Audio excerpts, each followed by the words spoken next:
Then you have mentors like my parents. I never wanted to be them. I have 2 children. They're incredible. And like, I want to love them in a way that I wasn't loved. I graduated UCLA. I've never had a W-2 job. I went directly into door-to-door sales, which is a great opportunity. From there, I went into real estate. End of 2006 was not so great. And so I ended up on a couch, and my $100,000 Lexus was taken by the repo man, and my $500,000 house was taken by the bank. And so that point of losing everything allowed me to do some internal searching and a whole lot of therapy.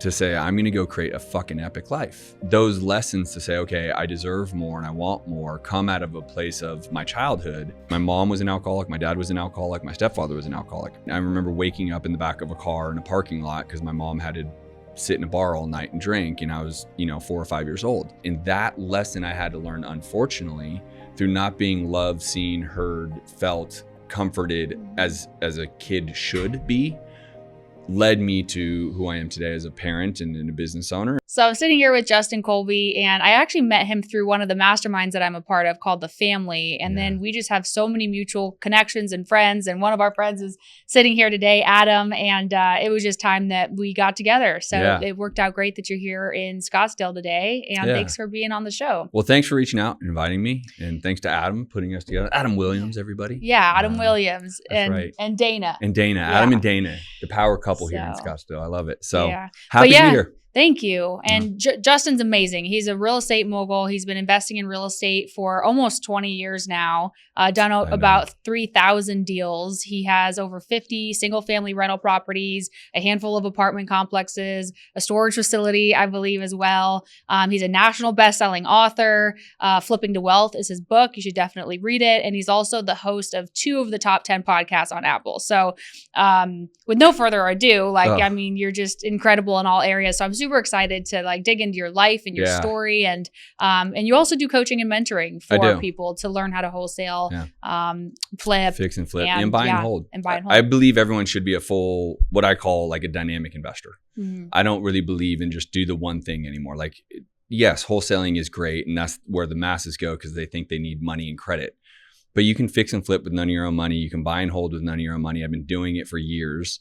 I still do it today, although I have money now that I could do it with good credit. I still use other people's money to buy my rentals, to buy my fix and flips, because it's just good business, right? So the thing that I tell everyone is, when you went and bought your home, your actual home, did you use the bank's money to do it?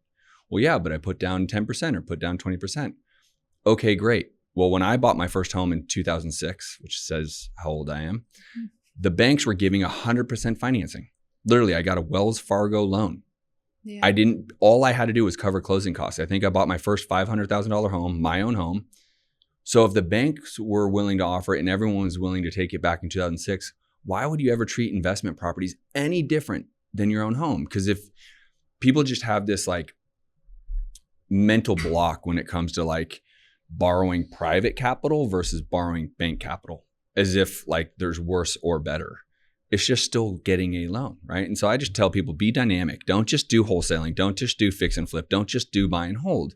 Look at every property and say, what is the best potential of that property? And then figure out, what am I going to do here, right? And for a lot of people, it might be a cash crunch personally. So then just look at your bank account. Do you like where your bank account's looking or not? And if you don't, then just wholesale it quickly and make more money, right? So that's what I really try to teach and educate. And reilive.co's the community, you guys can all go check it out and make sure everyone knows came from Hannah, because I want to know where you came from. Yeah. No, and I love that you say that, because something I've always done is diversify, vertically integrated along real estate, expert in real estate, but diversify as far as, I invest in real estate, I flip some real estate, I buy and hold, I own a brokerage, I broker commercial deals and residential deals in various asset classes, various representations. And that's always been, I feel, very important, because when the market pivots, which it does, and I'd love to dig into more of your story. You got started when the market was really high. Most people who did lost everything and then were scared of real estate forever. So, I like that you're diversified as well, because it really is, it's just a game. And then that way you can put all these puzzle pieces together. And then as the market shifts, there's other opportunities that come and go. And then you can just pivot quickly and take advantage of that best opportunity at that current time. You brought up something I think most people need to understand. So I've done this for 18 years now. And I'm bald because of it. But I say that just because really I'm bald because of contractors beyond all else. Oh my gosh. But I say that because people are like, that's a long time. In a general sense, what have you ever done for 18 years, right? Like besides school, there's not a lot of people who have done something for 18 years. So I've been able to kind of look back at it, and really the success has been because of my ability to adapt and pivot, which kind of is the same thing. Like I was buying from auctions here in Phoenix back in 2007 and 2008. Well, everyone understood when the market tanked, the hedge funds came in here in Phoenix. We were one of the first markets. Well, a little guy like me with a couple $100,000 that I borrow from, people, I can't compete and pay 100 cents on the dollar with a hedge fund. Mm-hmm. So all of a sudden my inventory drives up. So you always have to adapt and pivot. There's no one straight line trajectory to winning in anything, let alone in real estate, right? And so that's what I try to tell people is adapt and pivot over time. People are all worried about this interest rate. It's irrelevant. Mm-hmm. The interest rate to me is basically irrelevant because it's all about how you're acquiring the property, right? Cash out refis, they still exist. I just put a portfolio of 5 of my properties under one loan. I took out $15,000 on a cash out refi on rental properties. Like it still exists if you buy right. Right. It's all, on the buy and have a proper execution and have a good exit. And I have a private lending company and a debt fund, and it's the same thing. People are like, oh, well, why would someone pay 12% when they could get a bank loan at 6%? I'm like, well, you don't have 45 days to close on a property that's a good opportunity. So would you rather pay an extra 5-6% for a handful of months and save 20% on the property and have speed and ease and more time to find more deals? Or would you rather pay market value for a property and then you make no money on the property? So it's just getting creative with the numbers. And, when interest rates go up, property values tend to go down. Yeah. And so it's always just finding solutions to make it profitable for you. I think we have you and I and those that know what we're doing, I think we have a fun 18 months. Yeah. I think it's going to be interesting. I think everyone's looked at Trump as the savior. Mm-hmm. I think he will be over time. I think his first 12 to 18 months, he's going to have to just kind of play the course and try to rectify a lot of the stuff that's happened. But I think going into his third trimester, if that's even the right way of saying that, that's where his third year will be where we will see like Trump, the guy who was able to get back down to 0% interest rates and all those type of things. I think the first 18 months, he'll just have to kind of tread water and get us there. And in his third year, he'll do it. Yeah, I agree. I mean, I think there's been so much money printed and so much circulating in the economy. It's not just as easy as, we have a new president, everything's perfect. Like there's consequences to the inflation that we've had and the massive amount of money that was given out through COVID and stuff like that. I don't think the news or the government is being honest with unemployment. Mm-hmm. I agree. I think they're hiding some of the stats of that kind of stuff. I mean, I'm in this day to day, just like you are. Like, it's a lot of people out there hurting for money right now, a lot. And I just think for the people that know how to do this and if you're wanting to get in this game right now, I'll tell you to get in the game right now, because if you know how to do this, there's going to be a lot of opportunity, and then even more so beyond. So, what do you think is the biggest opportunity in the real estate market coming in the near future? I think there's a lot. I mean, I think you can make an argument for commercial. I think there's going to be some great opportunity for commercial. But I also think even just the normal single family homes right now. I mean, I just got hit up I used to work a lot with the funds while I was here. The funds are coming back pretty heavy again for the single family space. Well, they're going to pay 110 cents on the dollar relative to someone even like myself. I can't pay what the funds pay. Their cost of capital is so low.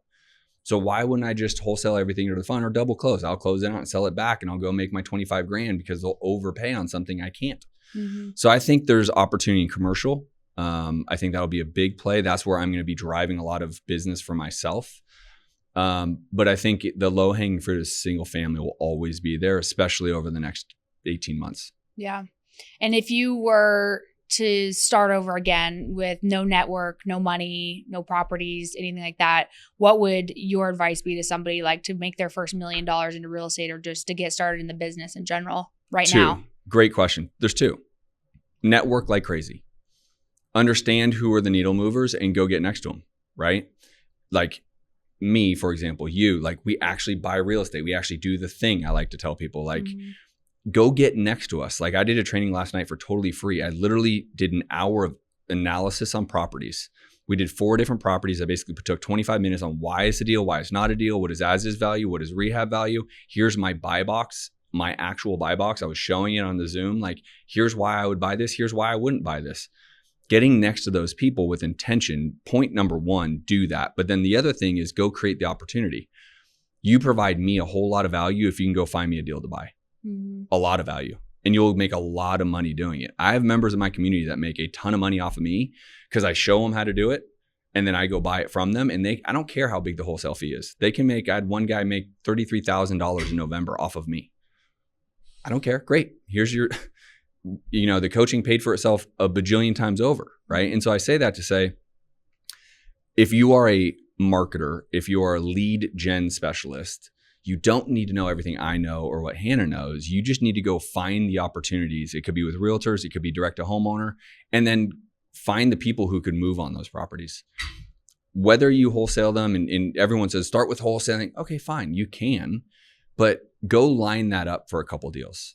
And then you'll be able to go, sky's the limit. But the combination of knowing the right players and then going and finding them what they want, that's the easiest way to do it. Yeah, if you can find the deal, the money's always there. Right. Yeah. The reason, so great example. So the hedge funds dried up for the last, 3 years-ish here. 2 weeks ago, I get a call right before the Christmas holidays. Hey, we're buying again. We're buying in Vegas. We're buying in Phoenix. We're buying in Oklahoma, blah, blah, blah. We've done a lot of business with you. Hey, keep finding us deals. We're buying again. Same buy box, blah, blah, blah, like newer type homes. Yeah. And it's because I aligned myself with the hedge funds that I get a call back after 2.5 years of basically crickets. They call me back. It always boils down to people. I mean, you know that. That's why we're doing this podcast. That's why you're going to be on my podcast. It's like, I'm very intentional with 2025 about collaborating. There's more money to be made with people than there is about spending money on marketing. You can make a lot of money marketing. I get it. But if you know the right people, the opportunities and the money that you can make is going to be way greater. So I would really lean into collaboration, finding the doers, finding the people that are further down the road with you. If you have to pay for a coach, do it. But like, go network and understand that like those relationships will open up way more doors down the road. Yeah. Relationships have been everything for me, and just totally serving people and not burning bridges, and building more relationships, and then seasoning the one that I have. Yeah. And I actually have never done any paid marketing ever. No kidding. In my whole career. I wish I could say the same. Yeah. No, I'm not. I haven't. So it's just 100% relationships and referrals. Yeah. But that's what I'm saying. If I were to tell someone, go make $1 million, but lean into the people first, you've done well. Right. Yeah. And you leaned into people and you said, okay, let's go find a way to collaborate. Let's go find deals. Let's go find business to be had. I'm at a place in my life financially where I would rather split the pie. And that's what REILive.co is all about, is I'm going to help someone do more deals because of my resources and my ability to get deals. But then we're going to split the pie. You're probably getting your first deal. I'm getting my whatever number of deal, but I'd rather do that than go just do my own deal, make all the money and not be able to share it. So I want to be able to collaborate way more, especially with the newer people, to try to actually help them reach the levels that they want to reach.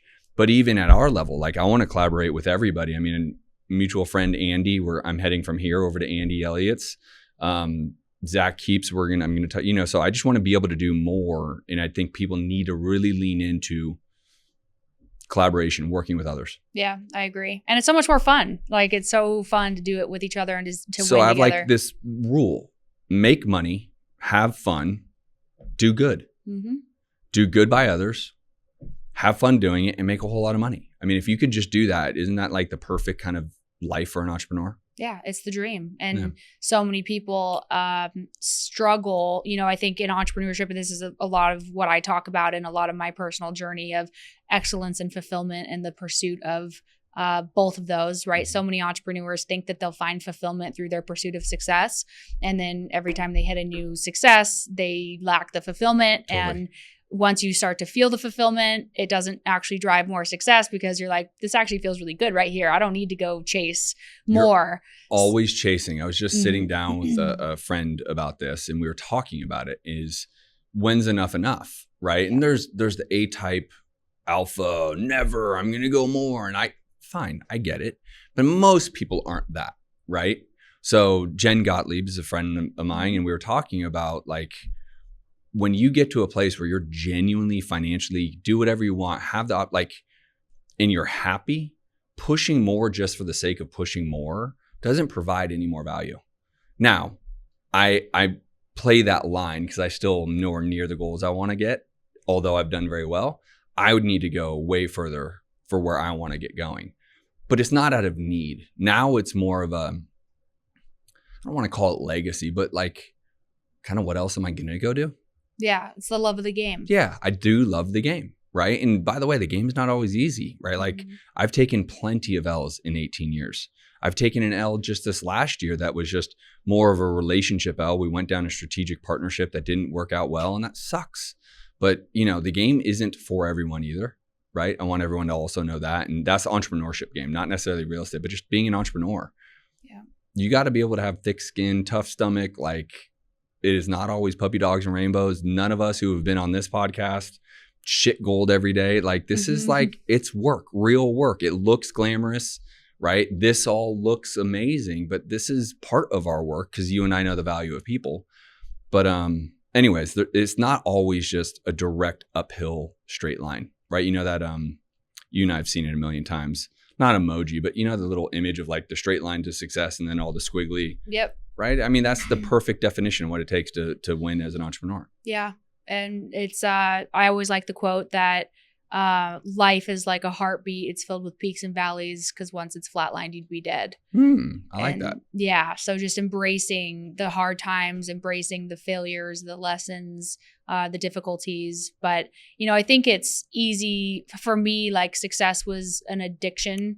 It still is an addiction that I always thought, okay, the first 100,000 I'll be happy. The million I'll be happy. The 10 million I'll be happy. Right. And it was just always like the next thing. Yeah. And now because I'm around so many older, wiser people and these masterminds and these groups in my networks who are in their 50s, 60s, 70s. And I realize they're all doing the same thing still. Like they're still not happy. They're still not satisfied. They're still not fulfilled. And I'm like, I don't want to be 60 years old and feeling this way, you know? And so that's what's caused me to really start to get really honest with myself and zoom out and be like, what are my intentions behind what I'm doing? Like, is this truly coming from a place of abundance and love and passion and creation and purpose and service and fulfillment? Or is it coming from a place of lack and need and scarcity and fear and ego and all of these things that I don't want? But it can start that way. It does. It always does. Most of it starts in that ego, fear, scarcity. It did for me. Right. I don't want to say homeless, but yeah, essentially like I was living on my friend's couch. You brought up the point of I got started when the real estate tanked. I tanked with it, right? Just like so many others. I lost my home. I lost my car. The repo man took my car. Like I lost it all. And I was doing really well as a realtor at the time, but the real estate market tanked, right? So that's going to hurt me. So that desire, like, fuck this is not going to happen to me. And I'm going to create a way, brought me 18 years later to where I'm sitting here on your podcast, right? Now there's 18 years of history there, but I don't think it's terrible to start out of a need or scarcity or fear. I don't think that's a terrible starting place as long as that's not your trajectory for your career, because it can be the biggest motivator. Your pain can be your biggest motivator, right? And so now you're more enlightened. Now you realize the mistakes maybe you made along the journey because you stayed too long in that. But that's part of the learning process, right? Like, I don't know how long you've been in the business, how old you are, but like you're going to adapt and mature and grow. Otherwise, again, what are you doing? Flatlining? You're dying, right? And so you're going to have these learning iterations. I mean, I made a post today, blew my mind. I don't know if you saw it or not. Demi Moore just won her first award ever as an actress. Ever. Wow. She got up on stage and said, I've been doing this for 45 years and I've never won an award. And it just kind of blew my mind that for 45 years, she stuck at it. She kept going. TV, commercials, movies, everything where we know her to be. And she just wanted. Do you have the maturity and longevity and drive and stamina to keep going, even though you don't get the accolades that you're really kind of looking for? Her maturity, right, I would argue was already there, because most people have said, the best actress and fuck this and blah, blah, blah. No, you know, but her maturity said, I'm just going to keep doing what I love, regardless of all the ego and all the other things. And, you know, I'm not named the biggest actor, Julia Roberts winning all these awards, right? I just thought it was impressive. I mean, it just takes a level of maturity to keep doing something like that without having the accolades and rewards and all those other things. Yeah. And I think that's where the passion comes into, is like, in order to sustain what you have to go through as an entrepreneur, you have to have a level of love for it. Like you can't, you know, that was me trying to get in the construction business and starting construction companies and having all these, you know. Did you do it? Or are you still doing it? Or you said, fuck no, this? Fuck yeah, that. I was like, no way. Yeah, hell. I lasted like a year and a few months and I was like, I'm done. Like I don't care what I lose. I don't care what I'm making. I don't care anything. I hate my life.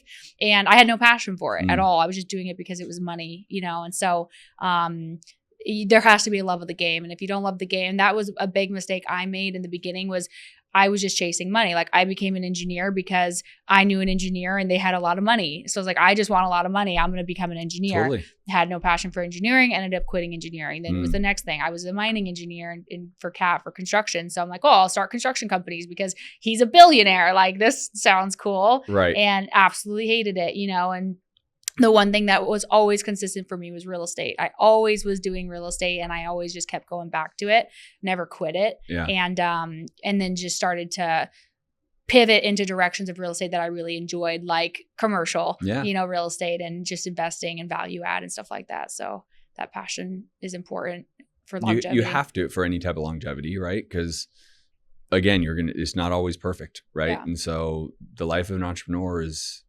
challenging to say the least, but so rewarding.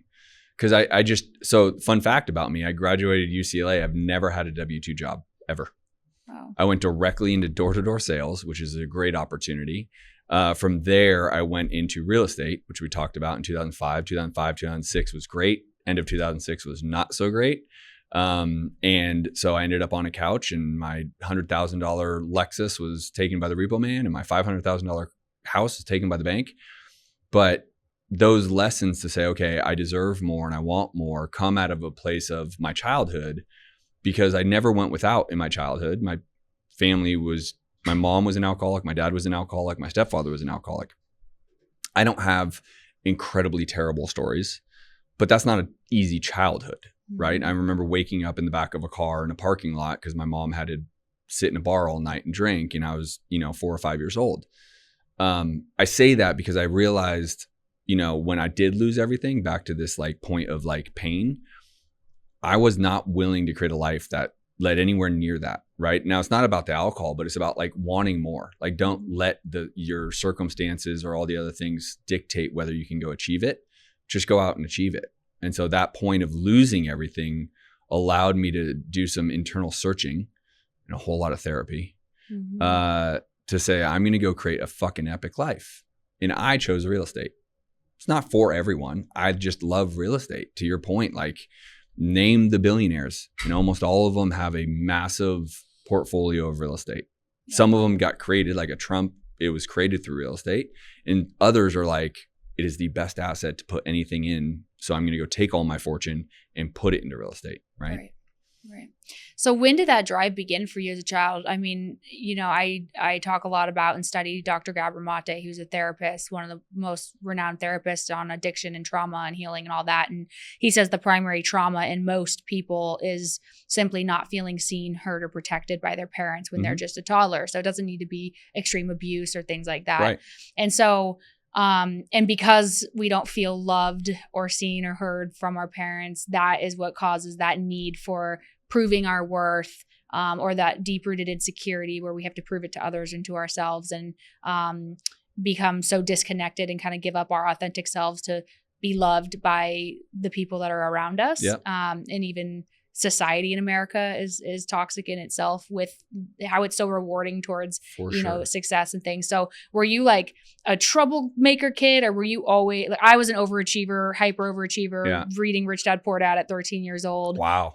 But then I know a lot of people that were complete trouble, like, gang members or beating people up or whatever. And then they hit a rock bottom and kind of shifted. Like, what was that like for you? When did you realize I want to be successful and I'm going to do whatever it takes to have a life that I want to live. I mean, the moment of my own adult rock bottom, right, where I lost my home and lost my house was kind of the moment in terms of like, I'm absolutely a statistic to the doctor you're talking about, right? My childhood was, I wasn't seen. I didn't have some very overly traumatic, I wasn't sexually abused. I don't have that story, thankfully. And I know a lot of people do, but I also like that. I made a post recently again about mentors. You can pay for a mentor like you or like me that have what you want. And so you're going to pay them to fast forward to the top, front of the line to go get what they have because they know how to do it. Then you have mentors like my parents. I never wanted to be them. I want to love them. I have 2 children. They're incredible.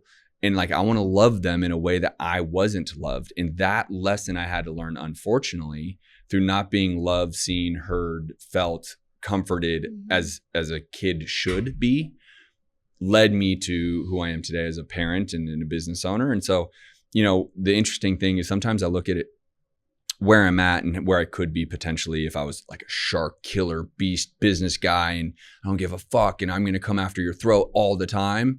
And those people are there. It wouldn't be my genuine, authentic self. Right. And so because I have compassion and empathy, and that's not normal for most males, I think, but I lean into like saying, hey, I'm not perfect. I make mistakes and not everything's perfect and I can be understanding it. And so, the moment was when I lost everything was the actual moment of saying, I need an awesome life because I deserve it. This isn't what life's about, sleeping on a couch and not affording anything. But also I would tell most people when you're writing goals or like people talk about write out your perfect day, write out your perfect life. Like, what do you want this to, like, it changes. It's not a static thing. So if you write something today about your goals in your life and what you want your life to look like, in 3 years, you might go back and read that and be like, it's not really what I want my perfect day to look like or what I want because we grow, right? And so we're not a static individual. We're growing, we're developing, we're adapting. And so I hope people can just understand that like, there's no right, there's no wrong. Adapt it to what you really, really want, right? Money doesn't solve everything. It just gives us choices. And I just really like nice shit and choices to go on 6 vacations every year with my family that are very expensive. And instead of going to Disney World the normal way, I hire the VIP host that walks us behind the building so we don't have to, I want those choices. So I get viewed as like money hungry, but it's not because I necessarily want nice things, although I do.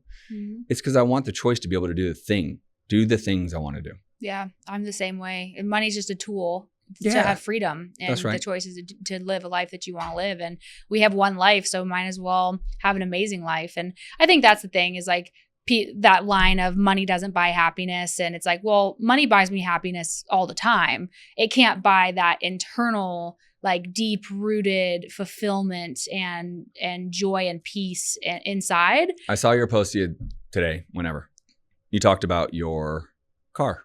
Yeah. That post was brilliant. That's right on the spot. Because you feel better getting into a G-Wagon every day than getting into a Honda Corolla. It's as simple as that, right? Like you just feel better about yourself doing that. And so would everyone, by the way. But they would rather make excuses for why they can't work and why they can't go make as much money as Hannah and why they can't get the G-Wagon because it's easier to say, I can't, and here's why, than to say, I want to just be happy every day getting in my damn vehicle instead of getting in a vehicle. I'm like, ugh. Yep. It's as simple as that. The money gives you the ability to be happy every day, not because you can go buy one thing, right? It's because you have the things that make you happy. Yeah. And the freedom. Then that's the big thing is the freedom to enjoy it. Now, if you were buying a G-Wagon just to try to show somebody that you could afford it, but you're slaving your life away in a miserable career and a miserable relationship and you're unhealthy and you're sick and you're like, that's different, right? Totally. But if you're a thriving person who's created a life of abundance and of wealth and of freedom and you can go, put it in sport mode and haul ass on the freeway and get a feeling of adrenaline and just love it and get a back massage and your heated seats and everything's so nice, then that's worth it. Like that's something that's awesome. And that's something that brings joy. And some people don't give a shit about cars and that's great. But to each his own, there's different, like my horse, most people would never care about a horse, but that horse is a lot of money, more than the G-Wagon, and, you know, brings me more joy than almost anything in my life. And so you can't have those experiences in life if you don't have the time, the money, the health, and the freedom to do so. That's right on. Yeah. So cool. And so what was the moment when you hit the rock bottom moment where you lost everything and you were pretty new? You know, you had massive success, exponential growth, and then huge sell-off, right? And hit rock bottom. And that was a pretty long period of really bad real estate market, like the Great Recession. Yeah. Like how did you feel in that moment? Did you lean into addictions? Did you go into deep depression? How did you cope, and how did you kind of bounce back and weather the storm in that and not give up and not just go back to a normal job or say, you know, screw real estate. This is not for me. And cause you saw the best of it and the worst of it so quickly. Yeah. So I have and this is very hard to teach. So as an educator, as a leader, like I have to try my best to give the Tony Robbins at times to people, because it's like not always easy, but I have a very shoulder shrug mentality. Mm-hmm. All right. What's next? What's my next move? What's my next play? What am I doing next? So I've always had that, and partly probably from my childhood, like, oh fuck, I just came home. My mom's passed out on the floor. Okay. I'm going to go upstairs and, you know, do my homework or whatever. Right. So partly that like shoulder shrug, I would guess, came from that, my ability to kind of like, all right, it is what it is, right? So if you can lean into that, and I think the other component would be is if people can lean into it's never as good as you think it is, and it's never as bad as you think it is. It never is. I don't care what it is. It is never as good as you think it is, and it's never as bad as you think it is. So if you can realize like, all right, everything has a way out or a way in or whatever the case is, you don't get overly dramatic. So I didn't go through a depression. I didn't go through this dramatic, oh my God, I'm going to go become an alcoholic like my parents. I didn't go through that. Now, I spent my 20s and 30s here in Scottsdale and had way too much fun. And so, but it wasn't because of like a depression. It was just like, I want to go be a fuckboy essentially for a decade. And that was a choice. I chose it. Right. And so, but what that dark time allowed for me was space to say, okay, what vertical, again, I never had a W-2. So I've never had a boss. What do I want to go do? And this is, 2007 is before I think any flipping shows. Maybe Flip This House was on, maybe. I don't know for sure. But it's like MySpace, I think, was around. There's no Instagram. There's no TikTok. There's none of what we have today to create insecurities and fear and, oh, I suck and look at everyone else and they're amazing and I'm not. I didn't have any of it. So I really had space back then to like, what do I want to do? And at the time, I saw a YouTube video. So YouTube was around in 2007 of this guy, and I still know him today, with spotted hair. And he was a short sale flipper. And it was a YouTube video on a property that he made some big number flipping a short sale.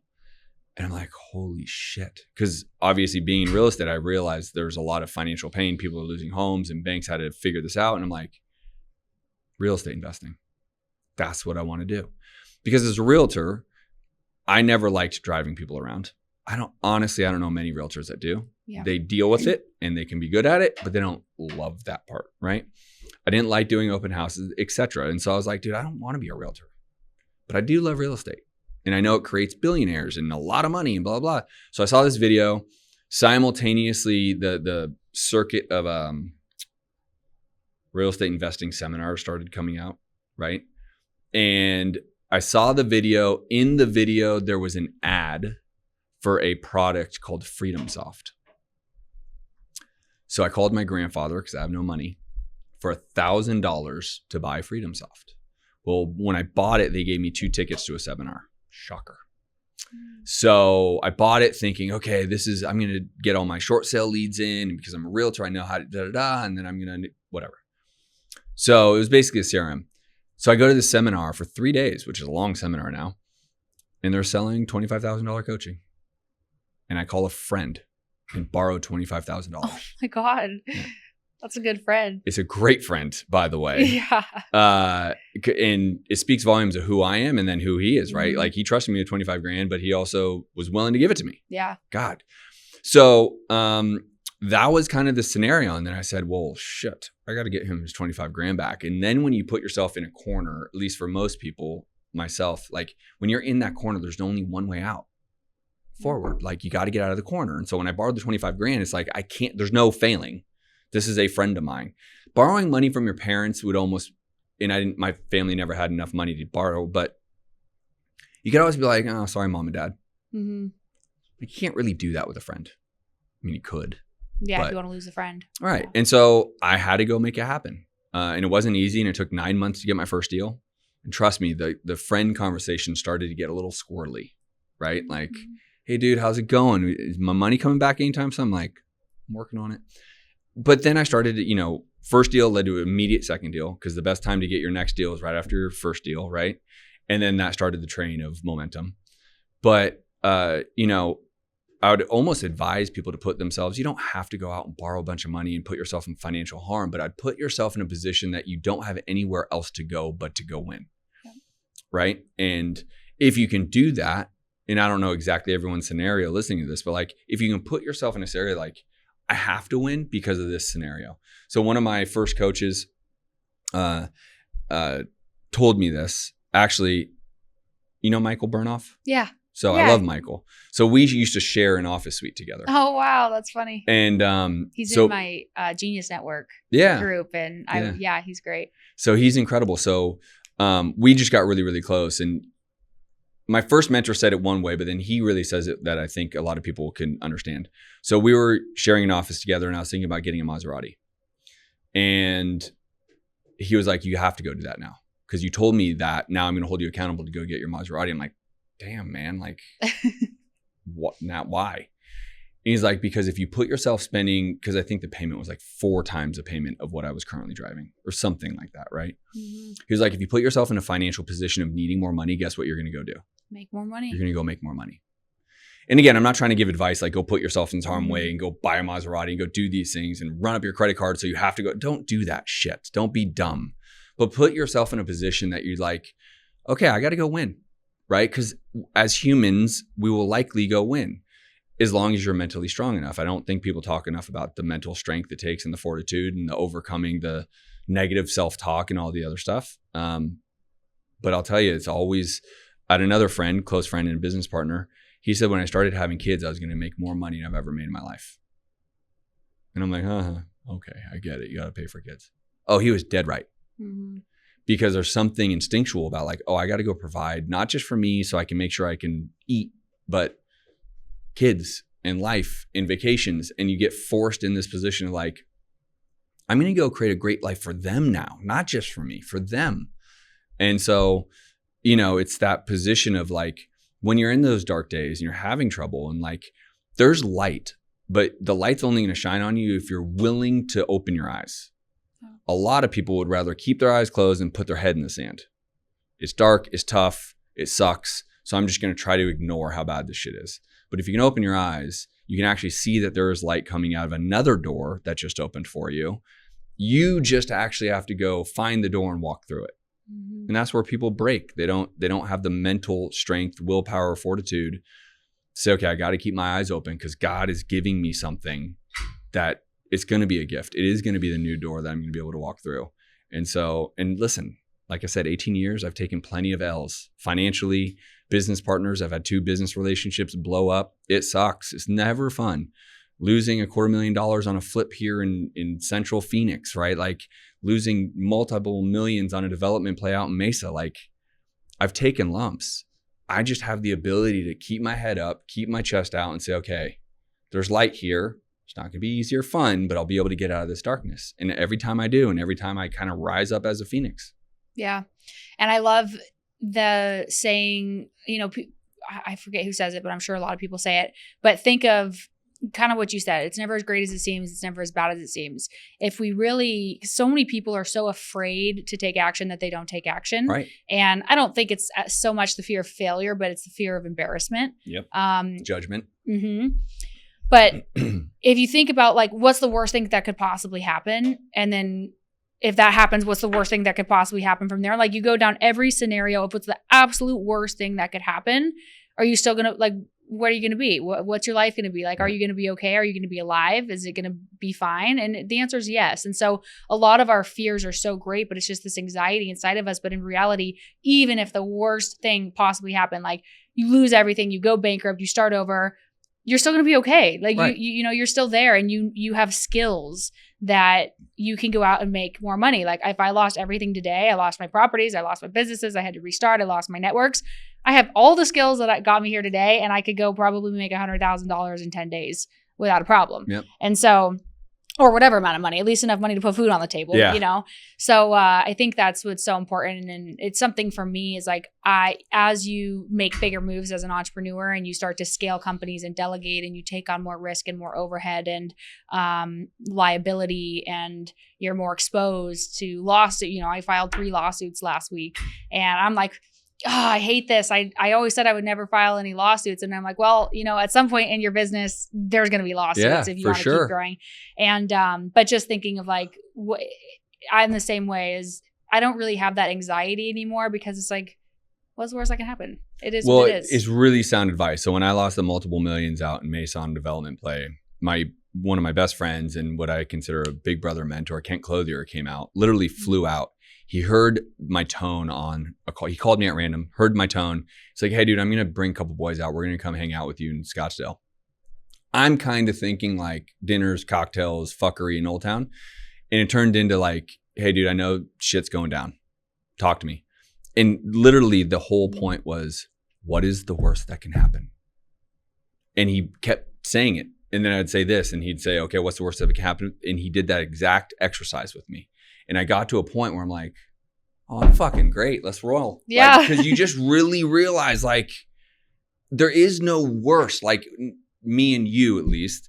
Sure, people do some real fucked up shit. But like if you're doing good, your heart's in the right place, and you made a mistake, there's no real worst. Killing someone, that's different. But like making a business mistake, there's not a level of like, it's over, you're ruined, you're done, you're going, you know, no one loves you. And no.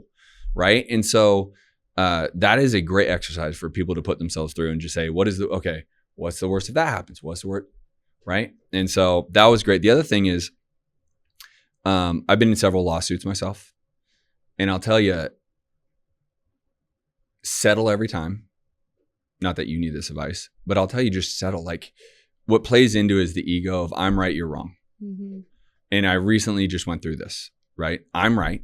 They are wrong. And I went through Christmas and the holidays and I said, fuck it. Meaningless. Mm-hmm. Text them. Hey, dude, why don't you just get this done and settle? Yep. So like today or tomorrow, I should be getting an email from the lawyer. Yeah. Settling. And it's because I got to a place in my life where I'm just like, what am I fucking over what? Mm-hmm. Now, if it's like a $10 million swing, okay, I'm going to probably fight and do that. Couple $100,000 here or there, one way or another. And I'm just like, I can, to your point, if I work and do what I need to do, I can do it in 30 days. Yeah. Like, what am I doing? So I would tell anyone, if you're ever out there listening to this or getting like, I would try everything you can to not. Right. And then just settle and get your ego out of the way and say, go make the money. Unless it's some really big number or defamation or fine. But I'm the same way. And that's why I always would say I would never be in a lawsuit, because it's not worth, because I've had tons of huge financial losses and business partnerships where the same thing is like, I'm right, you're wrong, but I don't care. I don't have the ego. Like I don't want to waste my time, because that's opportunity cost. Yeah. Like my time, my energy, my thoughts, my attention, it's not worth it. I didn't want to do it. Right. And so then all of a sudden I realized like I basically am not sleeping because my mind's running all night. And, you know, the scenario is like, I don't even have bad feelings towards the other side, really. Mm-hmm. I mean, I really just don't. There was classic miscommunication, classic guys, you know, or lack of communication, classic. And it led to this shitty scenario that we ended up in. And I'm like, who cares? Right. And so I wasn't sleeping. My wife could tell I was stressed out. Like it was just an obvious, like, this is not, and it was going to drag out. Every lawsuit drags out, because if both sides are stubborn, and any good lawyer is going to tell you to settle. So if both sides don't want to settle, then fucking it just keeps going. And so I would just tell anybody, like, be done. And if that helps you in whatever your 3 scenarios are, I would tell you immediately. If there's a number, if there's a way to get it done and not have to do it, I'll tell you to do that just for you. not for nothing else. Just like go clear your energy for 2025. That was another thing. I was like, is this really the energy I want to start the fucking year with? Mm-hmm. So I'm like, fuck it. And the lawyer is going to send me a settlement agreement. And yes, it is way less than I would have wanted. I don't care. Right. Move on to the next. On to the next. Bigger, better things. Yeah, I know. And a lot of people, I mean, most like mine are, I lend money to people and, you know, 2 of them were fraudulent. They just took the money and ran, like friends, pretty much, not friends, but acquaintances, real estate agents like to ask me for money because I have a lending company and I lend money. But if it's, you know, 50,000 or 100,000 or something less than that, sometimes I won't collateralize it if I trust them, and then they take the money and run. So that's those situations. And they're small, like super, super small type situations. If you feel valid, and I'm not going to take away from validity of feeling like you need to go do that because that's pretty shitty. But if there's a way for you to just say, fuck this. Yeah, I know. Then do that. Yeah. I just tell the attorney to handle it and call me when he needs me. For sure. That is, you know, fraud, people who are fraudulent and people who are liars and people who use people, like, you know, I get a little triggered just even saying that because it just is so sick. It's so wrong. Like that's not how you win in life. And that's why you're, you know, in your 40s and you have nothing and no one, and you're asking, you know, everybody that you possibly can for money, and you owe 100 people money. Like, that's just not the way to get ahead. No matter what position you're in, if you be a good person and you're honest and you have integrity and you don't deceive and manipulate and screw people over, like, you will be successful. People will help you. People want to help you. Right. And even if you're just getting started and you're looking for a mentor, like, you can find successful mentors for free. Like, there's people out there that are older and have done it all and they want to give back. Like, that's part of Maslow's hierarchy of needs, right? Is that it feels so good to teach and to give and things like that. So I think it's just the most important thing over all else is be a good person and be good to your word. That's why I have the big 3, right? Make a lot of money, have fun, and do good. So the do good is everything you just talked about. Have integrity, right? And do good by people. So that's the big 3 for me. Yeah. Yeah, it's important. So what have you struggled with on your journey throughout building your companies? I mean, you have companies now, you've built multiples, you know, 7-figure revenue businesses and are obviously a huge success financially and all these other things. And you're in really good shape, like you stay fit. And usually people, it's hard to balance everything, right? Sure. It's so hard to have good relationships and be a good parent or spouse and, you know, have amazing friends that you maintain and be successful and be good looking and follow a good diet and don't have any bad addictions and all these things. Like, has there been, at least speaking for me, I've always struggled to keep that pie balanced. Has there been any area of your life that's been hard for you to maintain balance in, or that you've sacrificed throughout this journey? The hardest for me right now, frankly, and it's not a bad thing, it's just like, I don't know completely how to balance fatherhood with business and being a husband all at the same time. Because you can't be a master of all 3. Somewhere you're going to make sacrifices.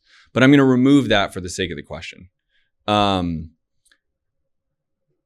You know, I think the reason why I talk so openly about like my late 20s and 30s essentially and being a fuckboy is what the kiddos call it these days, is because that actually was what was needed for my soul. I know it sounds dumb. Oh, you really need to party 3 nights a week, fucking Friday, Saturday, and all day Sunday and drink like a crazy person. Kind of. And it's not because I needed it because I was hiding something. It was because I needed to just go through that and allow my selfishness and allow these things. And I just went through a pretty terrible breakup. And like, I'm like, I can be selfish because I don't have wife and kids. And so it was never a problem. I didn't become an alcoholic. I'm not an alcoholic. But that was a time that I needed, so I didn't become one. That was a time I needed where I didn't. So I know I'm not going to cheat on my wife. That was a time I needed that I can really be intentional with my kids and not feel like they're a burden. So for me, that kind of really flushed out a lot of the selfish tendencies that I probably would have been going through at 43 right now. And so, you know, I don't know if I have a challenge of like how to balance. My biggest challenge, frankly, is the kids side, because you just want to be so there. At least I do, right? Because I remember my childhood. So I'm like, I know what I don't want.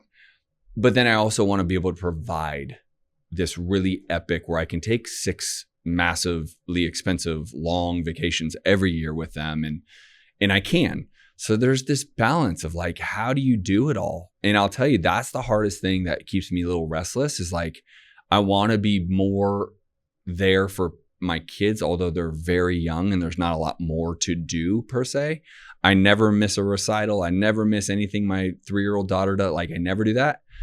But I think, eating or alcohol or any of that, I just think, listen, people have real chemical imbalances. That is a very real thing, right? But unless someone physically has that chemical imbalance, which my mom was bipolar and manic depressive, which is, I can't even imagine. I think it just has, you got to have the willpower to like, I'm not going to overeat, or I'm not going to go drink 8 beers a night, or whatever the thing is, right? Yeah. You got to have some reasonable willpower. The last thing I'll say to that is, I also allow myself to go have fun still, right? I allow myself to go out and have 5 or 6 drinks and actually have fun and enjoyment. And then when I wake up the next day and I go, I'm not sure I love this, then I can realize, okay, I don't want to do that for a while.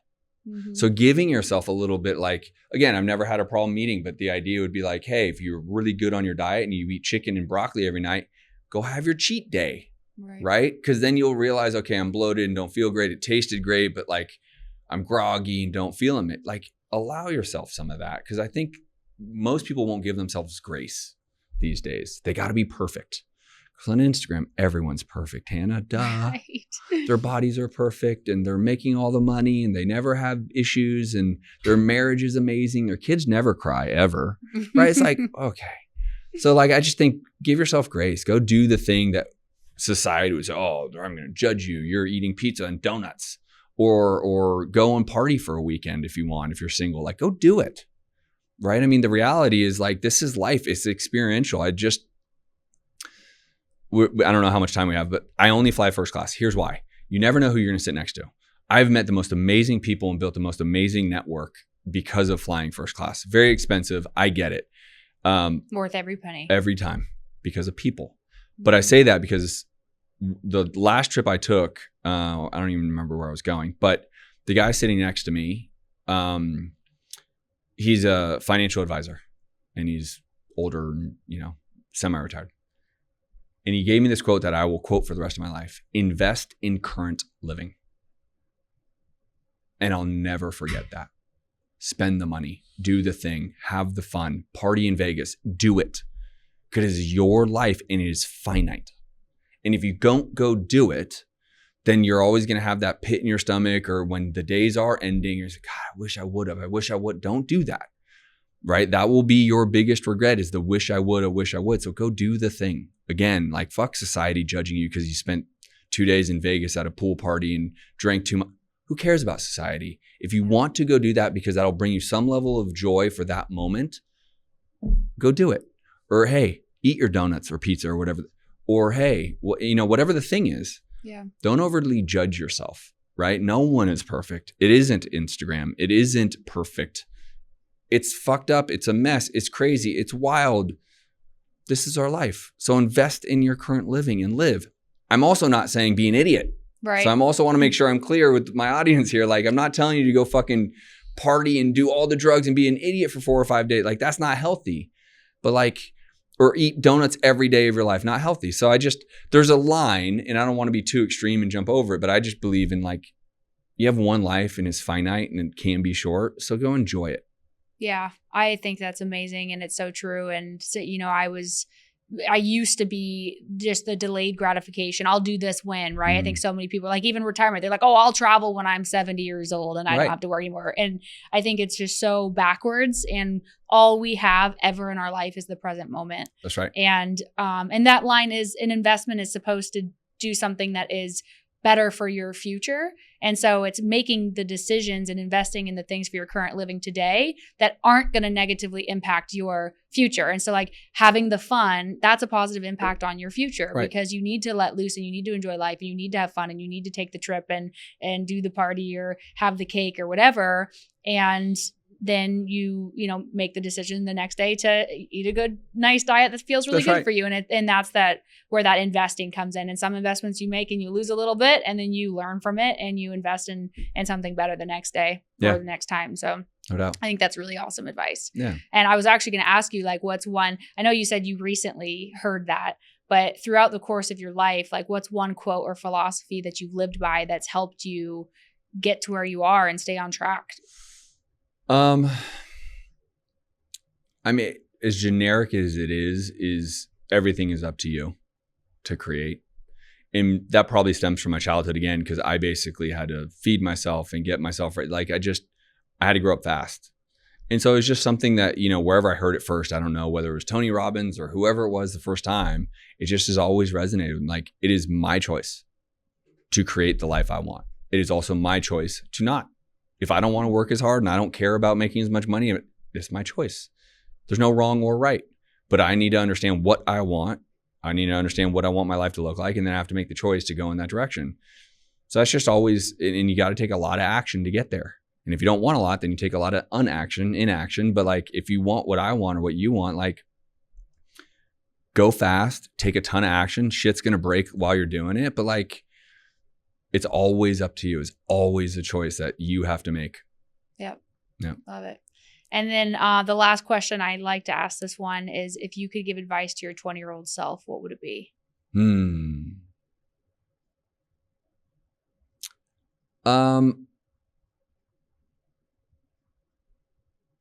That's hard because I wouldn't be where I'm at if I made different decisions. Right.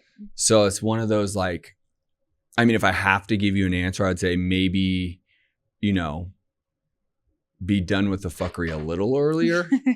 But ultimately, like, listen, again, I'm so happy. Like, I met my wife late because of it. Like, and she's my wife, and I dated girls while, you know what I mean? So it's like, it's very hard to say what advice. I would say, if anything, and then I would say, really study and understand business above all else. Like, I went to UCLA and I have a diploma from UCLA and I've never used it. I've never had a W-2 job. It was meaningless. I got an English degree. Okay. Well, it does nothing for me, right?